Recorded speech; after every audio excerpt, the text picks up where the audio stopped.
آپ اکٹھے الیکشن کی بات کرتے ہیں، 2 صوبوں میں آپ کو کرانے کے لیے سیکورٹی دینے میں مشکل ہے، تو پورے پاکستان کے جب سارے الیکشن ہوں گے تو اس میں سیکورٹی کیسے دی جائے گی؟ سو وہ ان کے کہنے ان کی سوچ کے مطابق، چیف جسٹس کی سوچ کے مطابق یہ کوئی ایسے بہانے نہیں تھے، چنانچہ انہوں نے منسٹری آف ڈیفنس کی جو ریکویسٹ تھی وہ بھی ریجیکٹ کر دی، اور یہ جو فنڈز کا تھا وہ بھی حکم دیا کہ فنڈز جو ہیں وہ ریلیز کیے جائیں۔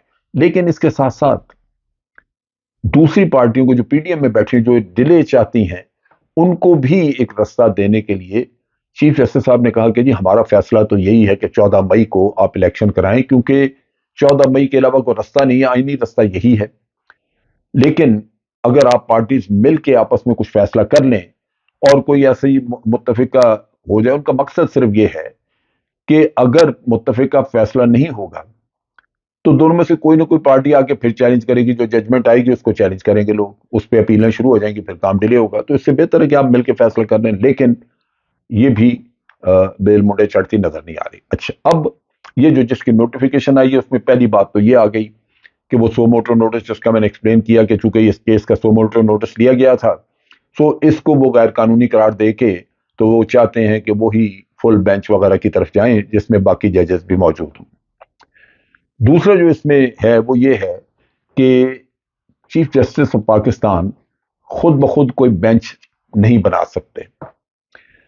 اس میں یہ کہا گیا ہے کہ وہ بھی بینچ جس طرح سو موٹو نوٹس کا ہے اسی طرح بینچ بنانے کے لیے بھی چیف جسٹس اور 2 سینئر موسٹ ججز جو ہیں اس کے سپریم کورٹ کے، وہ مل کے یعنی 3 ججز مل کے بینچ ترتیب دیا کریں گے۔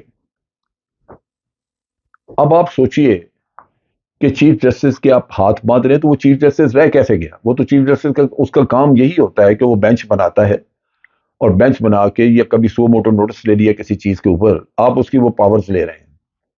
اس کا مطلب یہ ہے کہ آپ نے چیف جسٹس کو بالکل ایک اپاہج کر دیا، بے دست و باک کر دیا، وہ کچھ بھی نہیں کر سکے گا، وہ ایک عام جج کی طرح بیٹھ گیا۔ تو پھر اس کو سپریم کورٹ میں چیف جسٹس بنانے کی ضرورت کیا ہے؟ اس کو کمیٹیاں بنا دیں وہاں پہ۔ یہ وہ چیز ہے جو بدنیتی پہ مبنی ہے۔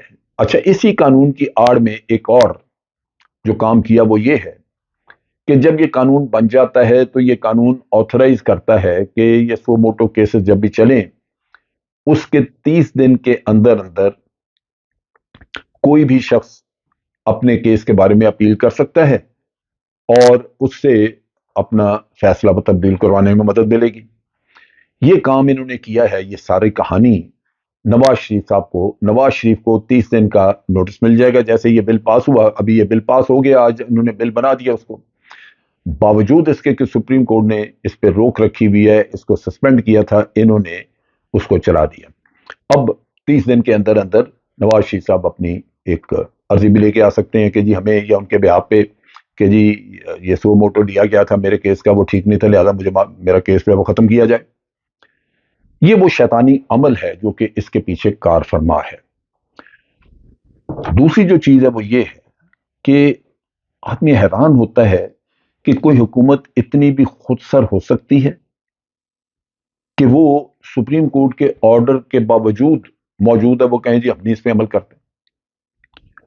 اب سیدھی سی بات ہے، اس پہ عمل روکا تھا اور سپریم کورٹ ابھی ریویو کرے گا، اور یہ اس میں پاسبلٹی یہی ہے کہ 2 مئی کو سپریم کورٹ اس کو رد کر دے گا۔ وہ کہیں گے کہ یہ قانون غلط ہے، آئین کی آزادی عدالت کے بھی خلاف ہے، اور اس کے ساتھ ساتھ یہ آئین کی روح کے بھی خلاف ہے، آپ انصاف دے ہی نہیں سکتے اس طرح، لہٰذا یہ بل جو ہے یہ قانون جو ہے اس کو ختم کیا جائے۔